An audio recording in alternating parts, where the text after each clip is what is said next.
आइए बच्चों, एक बार फिर से आपका स्वागत है। आज मैं आपको आरएनए समझाऊंगा। और आरएनए का जो पूरा नाम होता है यानी कि उसका फुल फॉर्म जो है वो है ribo nucleic acid. Ribo nucleic अम्ल इसको हिंदी में कहते हैं, अंग्रेजी में राइबो न्यूक्लिक एसिड आरएनए।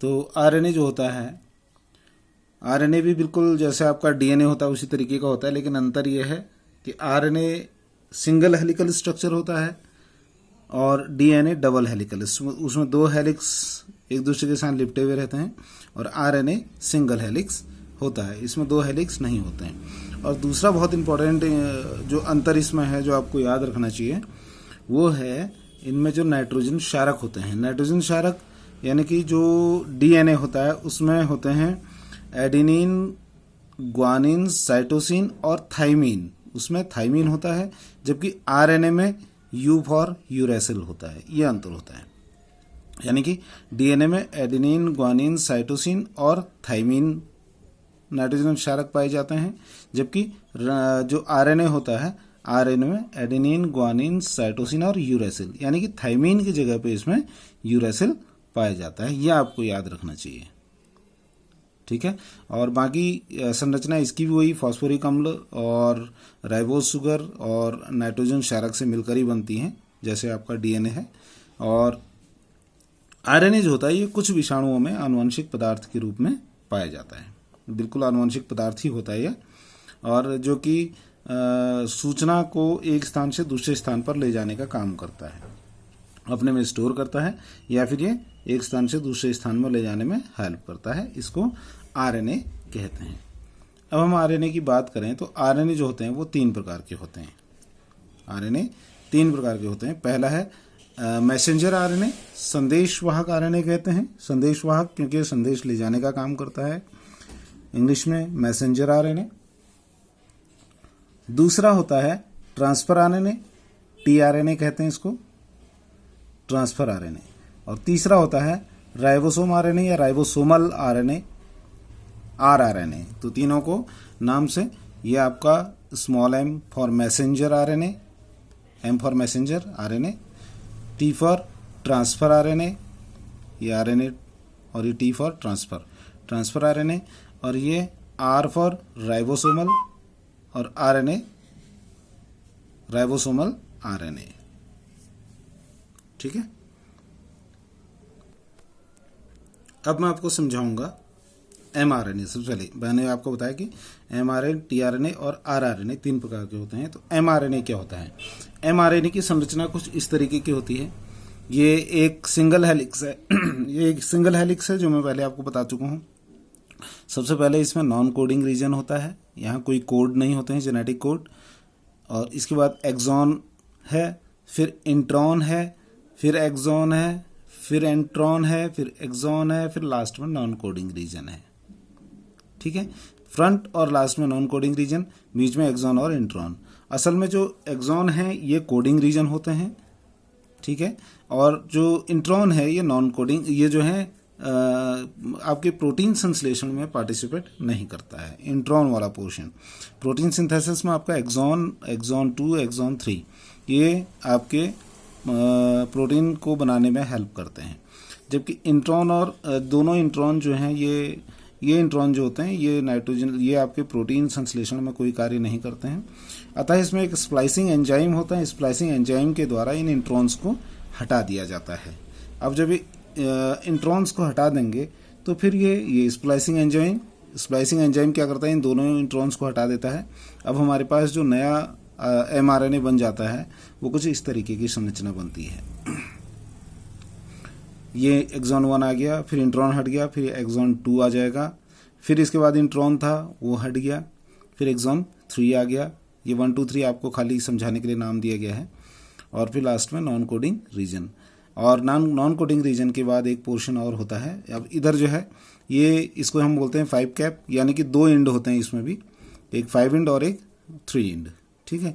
तो ये 5 कैप बोलते हैं इसको। और उसके बाद इसमें लास्ट में फिर ये नॉन कोडिंग रीजन है, फिर ये एक्सॉन 1 है, एक्सॉन 2, एक्सॉन 3, फिर नॉन कोडिंग रीजन है। इसके बाद ये आप जो देख रहे हैं इसको पॉली ए टेल कहते हैं, इसको कहते हैं पॉली ए टेल, तो ये आपका है जो आरएनए है वो इस प्रकार बनता है और इसके बाद ये प्रोटीन संश्लेषण में भाग लेता है। ठीक है, और इसको स्प्लाइस्ड आरएनए भी कहते हैं। इसको स्प्लाइस्ड आरएनए, क्योंकि इसमें इंट्रॉन को स्प्लाइस कर दिया गया, हटा दिया है, तो इसलिए इसको स्प्लाइस्ड आरएनए भी कहते हैं। जब ये प्रोटीन संश्लेषण के लिए तैयार है। ठीक है, ये आपका है एमआरएनए। दूसरा आता है टीआरएनए। टीआरएनए की संरचना कुछ इस तरीके की होती है, आप देख रहे हैं इसमें जो है 2 एंड होते हैं, ये 5 एंड है और ये 3 एंड है, 2 एंड होते हैं। ठीक है, इन 2 एंड के बाद इसमें कुछ लूप्स, 3 लूप्स होते हैं, 1 2 3, ये 3 लूप्स हैं। जैसे डी लूप लिखा है, ये एंटीकोडॉन लूप है। ठीक है, ऐसे ये 3 लूप हैं, 1 2 3 लूप्स होते हैं और एक इसमें लंप होता है, ये बीच में यहाँ पर दिख रहा है आपको, ये लंप है। ठीक है, तो ये इसकी डिटेल में आपको सामने भी दिखा रहा हूँ। ये एक टीआरएनए है। इसकी जो सबसे पहले जिसका अध्ययन किया था, इसका मॉडल जो दिया था वो आर हॉले ने दिया था सन 1968 में। टीआरएनए का मॉडल जो है आर हॉले ने सन 1968 में दिया था। ठीक है, ये वही चीज़ है जो मैं आपको बता चुका हूँ। ये क्लोवर लीफ कहते हैं। क्लोवर लीफ का मतलब होता है जिसमें 3 पत्तियां लगी होती हैं। एक ऐसा पत्ता जिसमें 3 पत्तियां लगी होती हैं, उसे ट्राइफोलियम भी कहते हैं। तो ट्राइफोलियम की तरह की संरचना इसमें होती है, इसे क्लोवर लीफ संरचना इसे हम कहते हैं। और इसमें वही 2 छोर होते हैं, ये 3 और ये 5, 2 एंड हैं। ठीक है, और 3 इसमें लूप होते हैं, एक ये है, एक ये है, 3 लूप है और एक लंप होता है, ये इसमें लंप है। ठीक, और बाकी इसमें एडेनिन, ग्वानिन, साइटोसिन और यूरेसिल इसमें भी होते हैं। 4 जो नाइट्रोजनस बेस हैं वो यही इसमें भी होते हैं, एडेनिन, ग्वानिन, साइटोसिन और यूरेसिल। जिसमें ए और यू, एडेनिन और यूरेसिल तथा ग्वानिन और साइटोसिन का अनुपात 1 होता है। ठीक है, इसको आपको याद रखने की जरूरत है। लगभग 70 से 75 न्यूक्लियोटाइड की संरचनाएं होती है। एक न्यूक्लियोटाइड क्या होता है मैं पहले आपको बता चुका हूँ।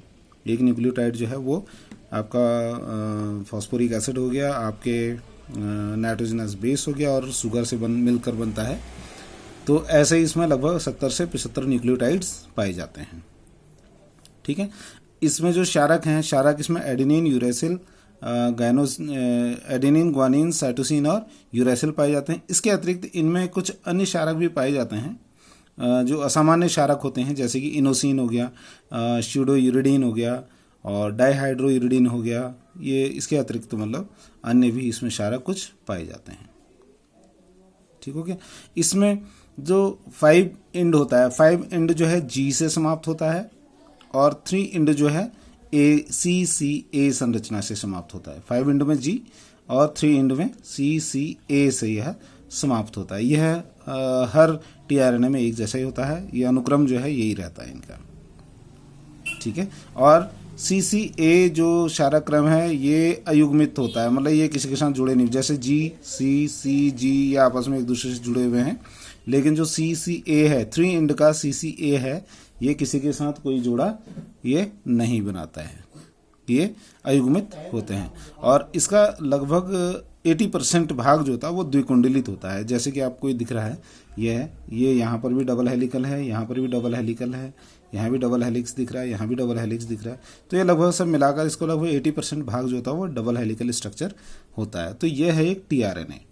टीआरएनए जो होता है प्रोटीन संश्लेषण में इसका कार्य मैं जब प्रोटीन संश्लेषण समझाऊंगा तो वहाँ आपको बताऊंगा। फिलहाल आप इसकी संरचना को समझिए। ठीक है, यह है आपका टीआरएनए। ऐसे ही होता है ये टीआरएनए की संरचना डिटेल व्यू ये इसकी है। ये 3 लूप हैं, एक लंप है। ठीक है, ये 5 एंड है, ये 3 एंड है, ये वही चीज़ है। और इसके अतिरिक्त इसकी असल संरचना जो है वो इस तरीके की दिखाई देती है।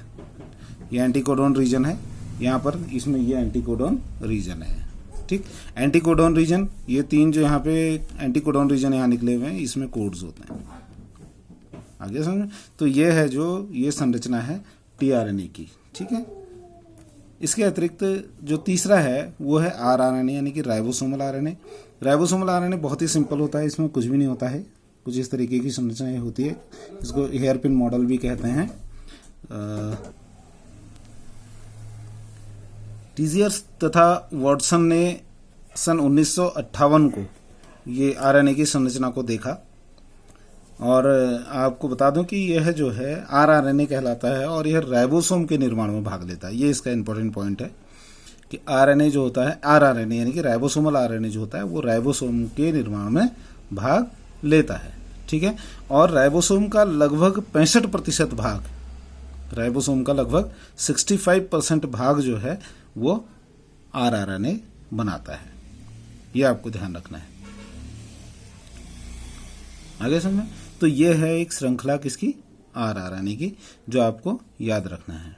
ठीक है। ये जो आरएनए होते हैं, जो इस प्रकार के आरएनए होते हैं, ये अणुओं में इनमें स्वयं लिपटने तथा हाइड्रोजन बंध के द्वारा जुड़ जाने से ये कुंडलित संरचना बनाते हैं, जो कि राइबोसोम के थ्रू बाद में प्रोटीन संश्लेषण में ये काम करते हैं। प्रोटीन संश्लेषण में राइबोसोम का बहुत महत्वपूर्ण भूमिका होती है। तो ये है आपका आरआरएनए, जिसको राइबोसोमल आरएनए कहते हैं। इसके बारे में नीचे लिखा हुआ, आप इसको पढ़ सकते हैं।